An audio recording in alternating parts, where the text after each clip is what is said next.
Hello student, सभी को मेरा नमस्कार। आपकी भारी डिमांड थी कि हमें एनसीईआरटी के सॉल्यूशन करवाइए, हमें न्यूमेरिकल निकालना बताइए, कैसे निकालते हैं, हमें न्यूमेरिकल नहीं आते। तो बहुत बच्चों की प्रॉब्लम होती है जो न्यूमेरिकल नहीं निकाल पाते। तो आज हम देखेंगे कि आप कितनी आसानी से उन न्यूमेरिकल्स को निकाल सकते हैं, और जितने टॉपिक हम पढ़ चुके उसके जितने न्यूमेरिकल्स हैं जो आपकी बोर्ड क्लास में के लिए इम्पोर्टेंट है, वो सारे न्यूमेरिकल्स करेंगे। ठीक है, तो चलिए स्टार्ट करते हैं हम अपने पहले क्वेश्चन से। आपके सामने क्वेश्चन लिखा हुआ है, पहले आराम से इस क्वेश्चन को पढ़ेंगे और फिर देखेंगे इसका सॉल्यूशन कैसे करें। ठीक है सॉरी।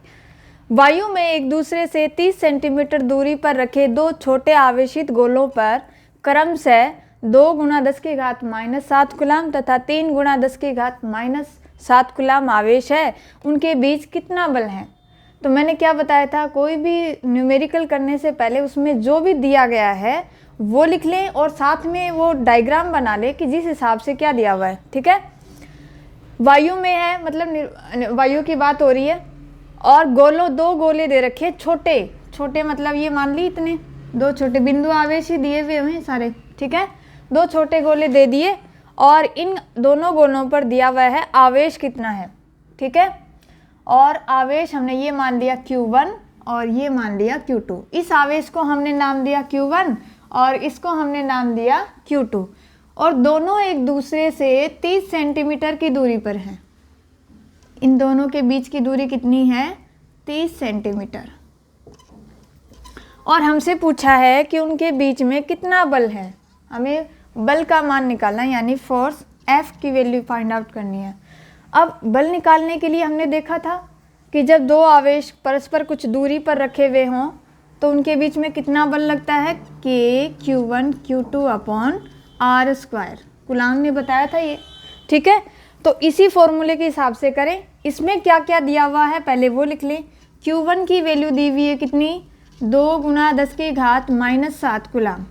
Q2 की वैल्यू दी हुई है 3 × 10⁻⁷ कूलाम। ठीक है, बीच की दूरी यानी R की वैल्यू दी हुई है 30 सेंटीमीटर। अब आपको एक बात हमने 11वीं क्लास में बताई थी, या आपके स्कूल के टीचर ने बताई होगी, कि अगर किसी सूत्र में कोई भी फॉर्मूला है उसमें जिन भी भौतिक राशियों की वैल्यू रख रहे हो वो एक ही मात्रक पद्धति में होनी चाहिए। ठीक है, ये सारे MKS में है तो MKS में ही रखने चाहिए। ये तो दी हुई है MKS में, लेकिन ये सेंटीमीटर में यानी CGS में दी हुई है, तो क्यों ना हम इसी को MKS में ही कन्वर्ट कर लें। MKS में दूरी का मात्रक क्या होता है, मीटर, इसलिए सेंटीमीटर को किस में चेंज करेंगे, मीटर में। 30/100 यानी 0.3 मीटर। इसको हम ऐसे भी लिख सकते हैं, 30 × 10⁻⁻² मीटर। आप अपने हिसाब से इसको कैसे भी लिखो। ठीक है, और K की वैल्यू हम जानते हैं कितनी होती है, K 9 × 10⁹। अब K का मात्रक न्यूटन मीटर स्क्वायर पर कूलाम स्क्वायर। जब भी आप सवाल करो तो जो भी भौतिक राशि आ रही है उन सब के मात्रक जरूर लिखो। ठीक है, F = अब इसकी वैल्यू रखते हैं। K की वैल्यू 9 × 10⁹ इंटू Q1 की वैल्यू 2 × 10⁻⁷, Q2 की value 3 × 10⁻⁷ upon R², upon R की वैल्यू चाहे तो ये रखो और चाहे ये रखो। ठीक है, 0.3 का स्क्वायर। ठीक है, अब देखो यहाँ से देखो, पहले तो हम क्या करेंगे, 10 की घातों को हल करेंगे। ठीक है, तो यहाँ 10⁻⁹, इधर 10⁻⁷, 10⁻⁷, तो जो माइनस में है घातें वो आपस में जुड़ जाएंगी। 10⁻⁷ और -7 कितने हो जाएंगे, -14। ठीक है, अब -14 में से प्लस का 9 गया, कितना बचा, 5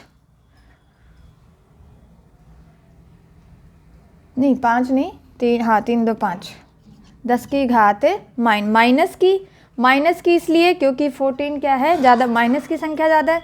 अब देखो 9 × 2 × 3 जो संख्या है उनको एक साथ लिख लिया और घातों को हमने हल कर लिया यहाँ, तो ये बची 10 की घात -5 अपॉन। अब नीचे देखो 0.3 गुना अलग से कर लेते हैं, 0.3 × 0.3। ठीक है, अब पॉइंट को हटा के नीचे 10, पॉइंट हटा के नीचे 10, तो 3 तिया 3 गुणा 3 इंटू, अब इसको हम क्या लिख सकते हैं, 10 की घात नीचे हो गई 2, 2 को ले जाएंगे इसमें ऊपर, तो ये आ जाएगी 10 की घात -2।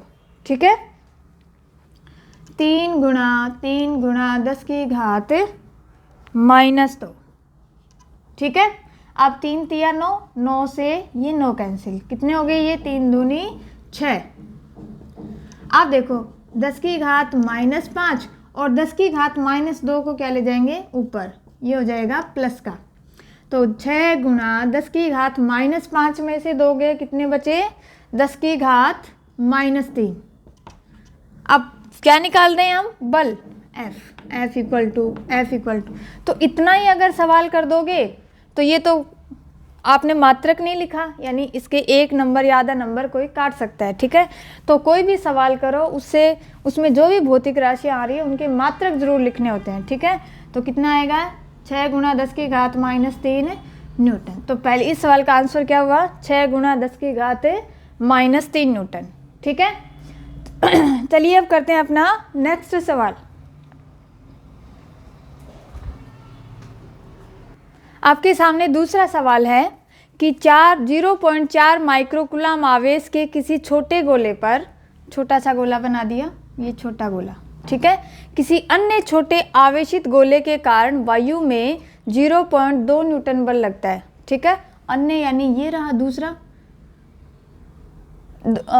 यदि दूसरे गोले पर आवेश है 0.8 माइक्रोकुलम आवेश। ठीक है, तो पहले पर कितना दे रखा है आपको, 0.4 माइक्रोकुलम, और दूसरे पर कितना दे रखा है, 0.8 माइक्रोकुलम आवेश। ठीक है, यदि एक दूसरे पर इतना आवेश हो और दोनों गोलों के बीच कितनी दूरी होगी, यानी दोनों गोलों के बीच की दूरी आपको निकालनी है, तो अपनी मर्जी से मान लो, माना इनके बीच की दूरी है r। ठीक है, अब जो दिया गया है वो लिख लो, Q1 की वैल्यू क्या है, 0.4 माइक्रोकुलम, माइक्रो का मतलब होता है 10 की घात -6, तो क्या हम इसको ऐसे लिख सकते हैं, पॉइंट हटा दिया और नीचे लगाया 10, 10 को ऊपर ले गए 10 की घात -1, तो 4 गुणा -6 और इस 10 को ऊपर लेके जाएंगे -1, कितना हो गया, 10 की घात -7 कुलाम।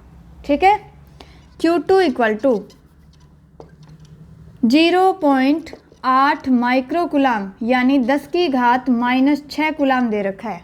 ठीक है, तो इसको भी हम ऐसे लिख सकते हैं, 8 गुणा 10 की घात -7 कुलाम। ठीक है, अब आपको बीच की दूरी निकालनी है, और इनके बीच में एक और दे रखा है कि वायु में फोर्स लग रहा है 0.2 न्यूटन, F इक्वल टू लग रहा है 0.2 न्यूटन। तो हम तो एक ही चीज़ जानते हैं जो कुलाम ने बताई थी। ठीक है, कि दो आवेश परस्पर कुछ दूरी पर रखे हों तो कुलाम बल कितना लगता है, Q1 Q2 अपॉन r²। आपको F की वैल्यू दे रखी है, K की वैल्यू आपको पता है, Q1 Q2 की वैल्यू दे रखी है, R नहीं दे रखा, तो R यहाँ से निकाल लेंगे, तो यहाँ से r² कितना आ जाएगा, R को इधर ले जाओ, पक्षांतरण कर दो, Q1 Q2 अपॉन F। ठीक है, अब सबकी वैल्यू रखें, r² इक्वल टू K की वैल्यू 9 गुणा 10 की घात 9, अब Q1 की वैल्यू ये रही 4 गुणा 10 की घात -7, दूसरे Q2 की वैल्यू 8 गुणा 10 की घात -7 अपॉन, अब फोर्स की वैल्यू कितनी दे रखी है, 0.2। ठीक है, हमने क्या बताया, सबसे पहले तो आप क्या करोगे, इन घातों को हल करोगे, 10 की घात जो दे रखी है उनको, क्यों ना हम इसकी पॉइंट को हटा के यहाँ से और ऊपर लगा दिया 10। ठीक है, अब 10 की घात को हल करो, यहाँ है 10 की घात 9, 7 और 7 कितनी हो जाएगी, 10 की घात 14, तो माइनस की घात कितनी है 14, 10 की घात 9 और एक ये 10, कितनी हो गई 10, कितनी बची -4। ठीक है, अब इनको एक साथ लिख लें, r² इक्वल टू 9 गुणा 4 गुणा 8 इंटू 10 की घात कितनी बची -4, माइनस इसलिए क्योंकि ऊपर माइनस की संख्या ज़्यादा है, अपॉन 2। अब 2 से कैंसिल कर दो, 2 चौके 8, तो आर स्क्वायर इक्वल टू कितना आ गया, 9 गुणा 4 गुणा 4 गुणा 10 की घात माइनस 4। अब आपको आर स्क्वायर थोड़ी याद करना है, आपको तो आर की वैल्यू निकालनी थी, तो क्यों ना दोनों तरफ क्या कर दें, इसका वर्गमूल कर दें। तो यहाँ बच जाएगा आर अंडर रूट। अब आप सोचोगे इतनी बड़ी संख्या का वर्गमूल कैसे निकालें, बहुत ही आसान है। देखो 9 को हम क्या लिख लें, 3 गुणा 3, 4 गुणा 4 गुणा 10 की घात माइनस 4। जब वर्गमूल करते हैं और वर्गमूल से बाहर कोई संख्या लिखते हैं तो दो दो के जोड़े बनाते हैं उनके, ये रहा। तो 3 गुणा 3 का वर्गमूल यानी 9 का बाहर आएगा तो कितना आएगा, 3। 4 गुणा 4 का वर्गमूल बाहर आएगा तो 4। अब बात करें 10 की घात का, कैसे निकालें। ये है 10 की घात माइनस 4 अंडर रूट, कुछ इस प्रकार 10 की घात माइनस अंडर रूट को हम क्या लिख सकते हैं, इसकी पावर 1/2। तो ये कितना आ जाएगा, अब जब घात के ऊपर घात होती है तो घातें आपस में गुणा हो जाएंगी, यानी 4 गुणा 1/2, 2 एकम 2, 2 दूनी 4, कितनी बच जाएगी, 10 की घात माइनस 2। तो ये आ जाएगा 10 की घात माइनस 2। और किस में चल रहा है ये सारा, मीटर में, मीटर मीटर मीटर मीटर। ठीक है, कितना आ गया, आर इक्वल टू 4 तिया 12 गुणा 10 की घात माइनस 2 मीटर। इतना भी सही है। ठीक है, अगर ऑप्शन में इतना नहीं है या आप सवाल करो तो आगे भी हल कर सकते हो। अब देखो सेंटीमीटर को हमने पीछे वाले सवाल में मीटर में चेंज किया था, तो गुणा 10 की घात माइनस 2 लगाई थी, तो ये 12 गुणा 10 की घात माइनस 2 मीटर है। तो कैसे लिख सकते हैं इसको, 12 सेंटीमीटर। ठीक है, ये निकालना था आपको कि दोनों के बीच की दूरी कितनी होगी, 12 सेंटीमीटर। दूसरा सवाल देखो, इसमें बी पार्ट दे रखा है, दूसरे गोले पर पहले गोले के कारण कितना बल लगता है। ये दूसरा गोला, इसके कारण कितना बल लग रहा है, ये उस पर जितना बल लगाएगा ये भी उतना ही बल लगाएगा। क्रिया प्रतिक्रिया का नियम का पालन करता है कूलम्ब बल। ठीक है, तो जितना बल इसके द्वारा लगेगा उतना ही सेम लगेगा। अब आपको वो बल का मान निकालना है, तो यहाँ से निकाल सकते हैं हम, F इक्वल टू के Q1 Q2 अपॉन, अब आपको जो दूरी भी दे रखी है लेकिन इतना निकालने की ज़रूरत ही नहीं है। 0.2 न्यूटन बल दे रखा है कि ये पहला गोला इस दूसरे गोले पर 0.2 न्यूटन बल लगा रहा है, तो दूसरा गोला भी विपरीत दिशा में परिमाण में इतना ही बल लगाएगा, यानी कितना लगेगा, 0.2। ठीक है, उतार लो ये सवाल। चलिए अगला सवाल है, के square upon GME into MP की विमा लिखिए, जहाँ के क्या है, बल नियतांक, E चार्ज, G गुरुत्वाकर्षण सार्वत्रिक नियतांक, ME इलेक्ट्रॉन का द्रव्यमान, MP प्रोटॉन का द्रव्यमान। ठीक है, आपको इसकी विमा निकालनी है, या फिर क्वेश्चन ऐसे भी आ सकता है कि सिद्ध कीजिए कि ये एक विमाहीन राशि है। ठीक है, अब देखिए कैसे निकालें। पहले तो इनके मात्रक लिखेंगे, के का मात्रक क्या होता है, न्यूटन मीटर स्क्वायर प्रति कूलम्ब स्क्वायर। ठीक है, इंटू ई स्क्वायर, यानी ई का मात्रक क्या होगा, कूलम्ब, तो ई स्क्वायर का मात्रक क्या हो जाएगा, कूलम्ब स्क्वायर, अपॉन जी। अब जी कहाँ से आया, गुरुत्वाकर्षण बल पढ़ा था आपने, F equal to GM1 M2 upon R square. यहाँ से हम निकालेंगे जी का मात्रक, FR square upon M1 M2। ठीक है, तो इसका मात्रक कितना आ जाएगा, न्यूटन मीटर स्क्वायर पर kg इंटू kg, तो कितना आएगा, kg स्क्वायर। तो यहाँ लिख देंगे जी का, न्यूटन मीटर स्क्वायर प्रति kg स्क्वायर इंटू द्रव्यमान गुणा द्रव्यमान, दोनों का मात्रक क्या आएगा, किलोग्राम, kg इंटू kg यानी kg स्क्वायर। तो कूलम्ब स्क्वायर से coulomb square cancel, kg square से kg स्क्वायर कैंसिल, और न्यूटन मीटर स्क्वायर से ये कैंसिल, यानी ये क्या है, एक मात्रकहीन और विमाहीन राशि, मात्रकहीन व विमाहीन, इसकी कोई विमा नहीं होगी। ठीक है, अगला सवाल है, एक वर्ग दे रखा है आपको 10 सेंटीमीटर जिसकी भुजा है। ठीक है, और इसके चारों कोनों पर QA, QB, QC और QD इन आवेशों के मान दे रखे हैं, आवेश रखे हैं, ठीक है। और वर्ग के केंद्र पर, ये हमने मान लिया वर्ग का केंद्र, इसके केंद्र पर 1 माइक्रोकुलाम आवेश रखा हुआ है, ये मान लिया 1 माइक्रोकुलाम आवेश, उस पर लगने वाला बल कितना है ये निकालना है, ठीक है। तो इस निकाय में कितने आवेश हैं, 4, और 4 आवेश मिलके इस सेंटर पर रखे हुए आवेश पर बल लगा रहे हैं। हमें निकालना है कि उस आवेश पर कितना बल लग रहा है टोटल, ठीक है। तो सबसे पहले हम इनसे मिलाएं, QA जो 2 माइक्रोकुलाम आवेश है, QB 5 माइक्रोकुलाम आवेश रखा हुआ है, QC पर 2 माइक्रोकुलाम और QD पर -5 माइक्रोकुलाम, ठीक है। तो आपको देखने से क्या लग रहा है, ऐसा सवाल मैंने जब ये करवा रही थी टॉपिक तब करवाया था। +Q +Q -Q, ये सवाल है, ठीक है।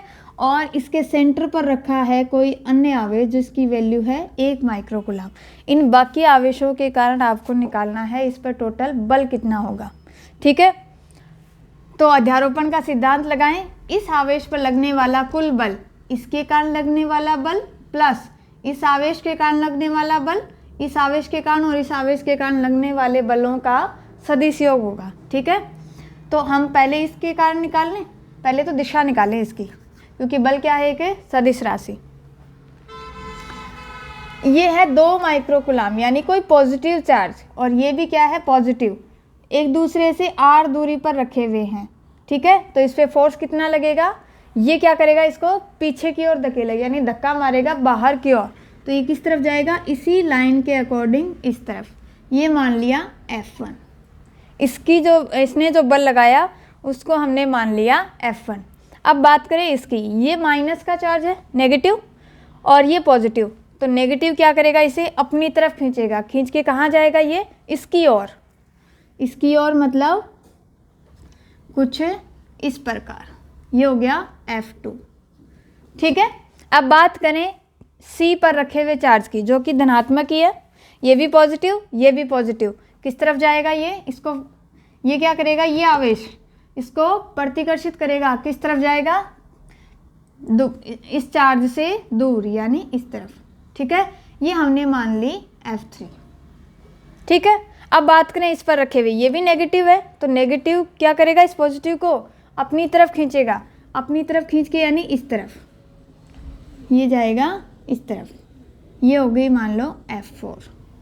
अब बात करें सेंटर पर लगने वाले कुल बल की, तो F = कितना होगा, सभी बलों का सदिश योग, F1 + F2 + F3 + F4। अब डायरेक्शन से आपको क्या पता लग रहा है कि F1 और F3 की बात करें, ये F1 और ये F3, इधर है F1 और इधर है F3। तो देखो यहाँ से ये वाली डिस्टेंस और ये वाली डिस्टेंस दोनों क्या होंगी, सेम। अगर ये निकालना चाहो तो निकाल सकते हो, ये 10 सेंटीमीटर, ये भी 10 सेंटीमीटर, तो ये वर्ग का प्रत्येक कोण कितने डिग्री का होता है, 90 डिग्री। तो ये पाइथागोरस प्रमेय से निकल जाएगा, ये आएगा, पूरी जो भुजा है ये आएगी 10√2, ठीक है। निकाल लेना, कैसे निकालोगे, 10 का स्क्वायर + 10 का स्क्वायर, एक बार सेंटीमीटर में निकाल लें तो कितना आ जाएगा, ये 2 × 10 का स्क्वायर। तो कैसे आएगा, √ हटाएंगे तो 2 पे तो √ लग जाएगा, और 10 के स्क्वायर से ये √ कैंसिल, यानी 10√2। पूरी भुजा 10√2 है, तो आधी कितनी हो जाएगी, /2, और कितना आएगा, 5√2। तो ये 5√2 और ये भी 5√2, दोनों आवेशों के बीच की दूरी एक समान। अब इसमें देखो F1 क्या है, इस आवेश के कारण ये भी 2 माइक्रोकुलाम और ये 1 माइक्रोकुलाम, दोनों आवेश, ये 2 माइक्रोकुलाम 1 माइक्रोकुलाम, दोनों आवेशों के बीच की दूरी बराबर, दोनों पर आवेश बराबर, ठीक है। तो इन पे बल भी क्या होगा, परिमाण में बराबर। तो हम यहाँ से ऐसे लिख सकते हैं, F1 = -F3, यानी दोनों आवेश, इन दोनों के कारण लगने वाला बल परिमाण में तो देखो बराबर है, क्योंकि दोनों आवेश बराबर है, बीच की दूरी बराबर है, और दिशा एक दूसरे के विपरीत, तो ऐसे लिख सकते हैं। अब बात करें F2 और F4 की।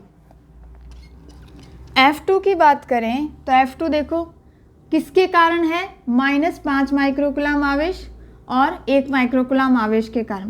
केवल परिमाण देख रहे हैं अभी, तो 5 और 1 2 आवेश, बीच की दूरी वही 5√2। अब बात करें इसकी, 5 माइक्रोकुलाम आवेश 1 माइक्रोकुलाम आवेश, बीच की दूरी भी सेम, ठीक है। तो इन दोनों पर लगने वाला बल भी परिमाण में तो बराबर लेकिन दिशा में विपरीत। तो हम ये कह सकते हैं कि F2 इक्वल टू -F4, ठीक है।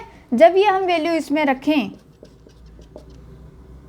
तो F1 की जगह हम क्या लिख दें, -F3 प्लस F2 की जगह हम क्या रख दें,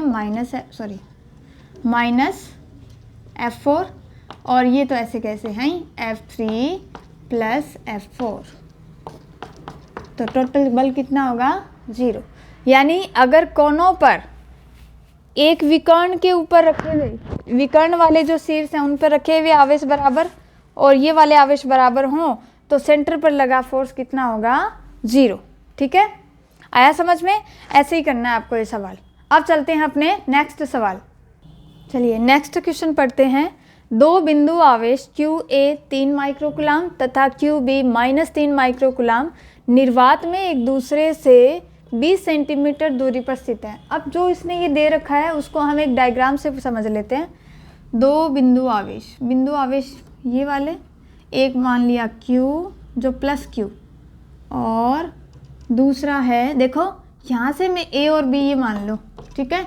A पर जो आवेश रखा है और B पर, दोनों परिमाण में समान और विपरीत प्रकृति के, तो इसको +Q ले लेते हैं और इसको ले लिया हमने -Q, ठीक है। और दोनों के बीच की दूरी कितनी है, 20 सेंटीमीटर, ठीक है।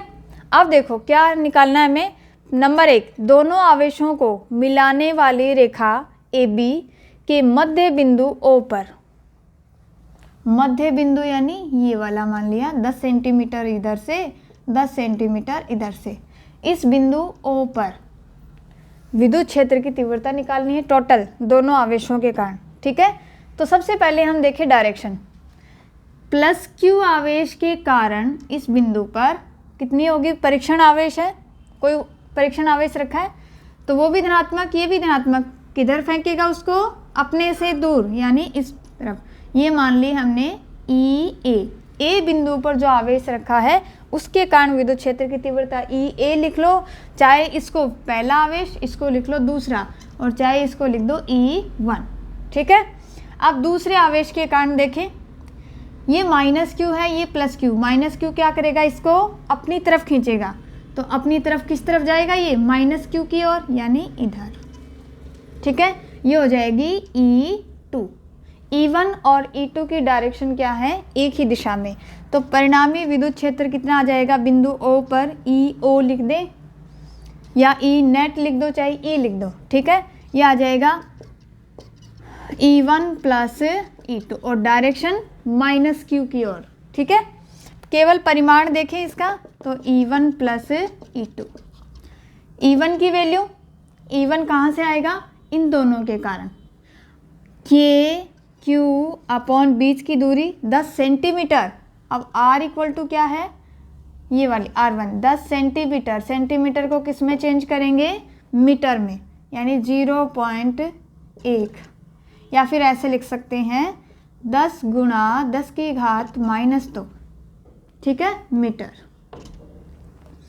10 गुणा 10 की घात -2 का square plus KQ upon same दूरी 10 गुणा 10 की घात -2 का स्क्वायर। अब इनकी वैल्यू लिख लें, KQ दोनों के सेम है, ठीक है, केवल परिमाण देख रहे हैं अभी हम।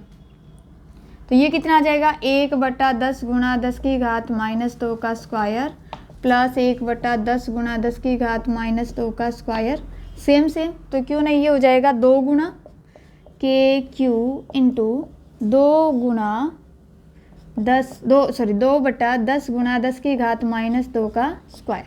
अब वैल्यू रख दे Q की, क्योंकि Q की वैल्यू आपको दी हुई है, तो E इक्वल टू K की वैल्यू क्या होती है, निर्वात में है तो निर्वात में 9 गुणा 10 की घात 9, Q की वैल्यू 3 गुणा 10 की घात -6, क्योंकि 3 माइक्रो कूलाम दे रखा है, ठीक है, इंटू 2 अपॉन, अब इनको हल कर लें, 10 की घात 2 गुणा 10 की घात -4 आ जाएगा। देखो 10 की घात 2, 10 की घात -4, तो 4 में से 2 गया, कितना बचेगा नीचे, 10 की घात -2, ठीक है। तो E इक्वल टू, आप देखो 9 गुणा 2 गुणा 3, यही तो है, इंटू 10 की घात कितनी बचेगी ऊपर, 9 में से 6 गया -3, अपॉन नीचे क्या है, 10 की घात -2।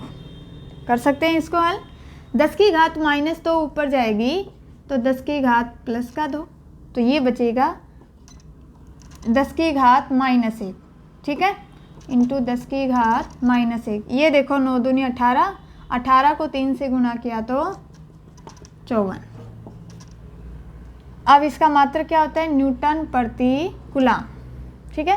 लेकिन ऐसा अच्छा नहीं लग रहा ये, तो क्यों ना हम इसको ऐसे करें, E इक्वल टू 10 की घात -1 को हम नीचे ले जाएं तो प्लस का हो जाएगा 54/10, यानी 5.4 न्यूटन प्रति कूलाम, ठीक है। ये हो गया इस सवाल का आंसर। अब है बी, यदि 1.5 गुणा 10 की घात -9 परिमाण का कोई ऋणात्मक परीक्षण आवेश, ऋणात्मक परीक्षण आवेश -Q0, ठीक है, मध्य बिंदु पर रखा हो तो यह परीक्षण आवेश कितने बल का अनुभव करेगा। आपको पता है जब भी कोई विद्युत क्षेत्र में, विद्युत क्षेत्र हमने निकाल लिया और कोई परीक्षण आवेश रखते हैं तो उस पर कितना बल लगता है, F = Q0E, ये निकालते हैं। E आपने अभी निकाला और ये ऋणात्मक आवेश है तो माइनस लगा दिया, F = Q0 की वैल्यू दे रखी है 1.5 गुणा 10 की घात -9 और E की वैल्यू 5.4, ठीक है। तो ये कैलकुलेशन आप कर लेना, तो इसका आंसर होगा -Q0E फॉर्मूले से, ठीक है। अगला सवाल है कि किसी निकाय में दो आवेश QA 2.5 गुणा 10 की घात -7 कूलाम और QB -2.5 गुणा 10 की घात -7 कूलाम आवेश क्रमशः A और B, जिनकी निर्देशांक दे रखे हैं, पर स्थित है। निकाय का कुल आवेश और विद्युत द्विध्रुव आघूर्ण ज्ञात कीजिए। अब पहले तो इनको पोजीशन पे रखें जो जो दे रखी है। A दे रखा है 0 0 -15 सेंटीमीटर, B दे रखा है 0 0 15 सेंटीमीटर। 0 0 मतलब x y तो है ही नहीं, ये z x पर है दोनों आवेश, तो ये मान लिया हमने यहाँ y और ये z मान लिया। तो A जो पॉजिटिव है वो कहाँ पर रखा हुआ है, -15 सेंटीमीटर, तो -zx इधर, तो ये मान लिया हमने यहाँ रखा हुआ है पॉजिटिव चार्ज, जिसका निर्देशांक कितना है 0 0 -15 सेंटीमीटर।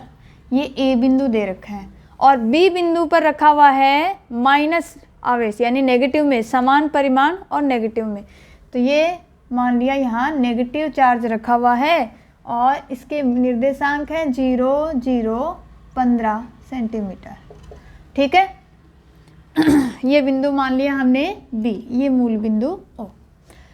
तो निकाय का कुल आवेश कितना होगा, अब टोटल चार्ज यहाँ पर रखा हुआ है +Q, यहाँ पर रखा हुआ है -Q, टोटल चार्ज कितना होगा 0, ठीक है, क्योंकि परिमाण में एक समान और चिन्ह इनका अलग अलग, ठीक है। तो टोटल चार्ज कितना हो गया, कुल आवेश, आंसर इसका लिखें, इसका निकाय का कुल आवेश, कुल आवेश ये कितना हो जाएगा, QA पर रखा हुआ उसको नाम दिया हमने QA + QB, दोनों की वैल्यू क्या होनी होगी 0, क्यों, क्योंकि 2.5 इसमें इसको जोड़ेंगे तो चिन्ह अलग अलग होने के कारण क्या हो जाएगा ये 0। अब आगे क्या निकालना है, विद्युत द्विध्रुव आघूर्ण। अब आपको पता है ये एक द्विध्रुव बन रहा है, ठीक है, ये +Q रखा हुआ है बिंदु A पर और यहाँ -Q, और दोनों द्विध्रुव के बीच की दूरी देखो कितनी होगी, दोनों के बीच की डिस्टेंस कितनी होगी, यहाँ से 15 सेंटीमीटर और ये 15 सेंटीमीटर, टोटल कितनी हो गई 30 सेंटीमीटर, ठीक है।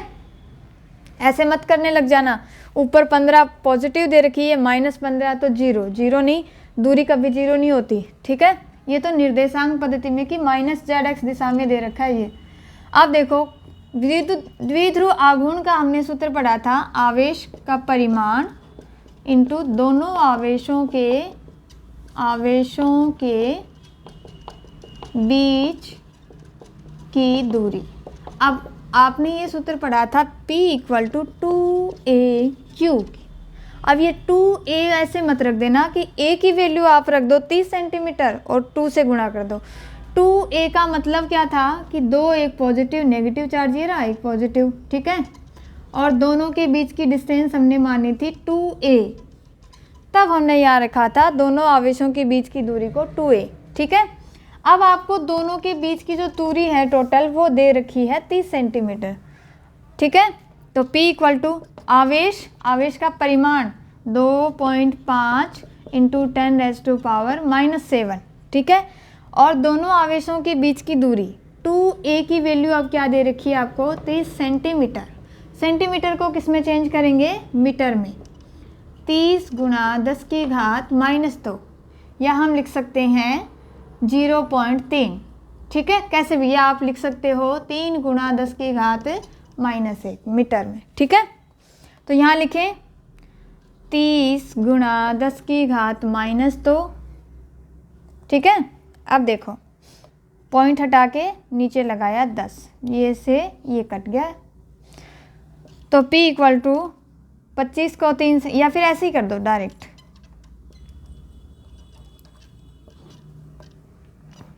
पहले तो 10 की घातों को हल करेंगे। ये 10⁻⁻7, ये 10⁻⁻2, कितना आएगा टोटल 10⁻⁻9, और 2.5 को 30 से गुणा करेंगे तो ये आएगा 75, ठीक है। अब देखो ऐसे अच्छा नहीं लग रहा, ये पॉइंटों में ज़्यादा अच्छा लगता है, तो यहाँ क्या करें 10 से ऊपर नीचे गुणा कर दें, और जो नीचे वाला 10 है उसको हटा के एक पॉइंट लगा देंगे, तो P इक्वल टू हो जाएगा 7.5, और एक ये 10 की पावर 1 इसमें से घट जाएगी, ये हो जाएगा 10⁻⁻8। अब इतना ही कर दिया तब भी गलत है, क्योंकि आपने क्या नहीं लगाया, इसकी मात्रक नहीं लगाया। तो P का मात्रक क्या होता है, न्यूटन नहीं, P का मात्रक क्या होता है, कूलाम मीटर, ठीक है। ये हो गया इस सवाल का आंसर। अब करते हैं नेक्स्ट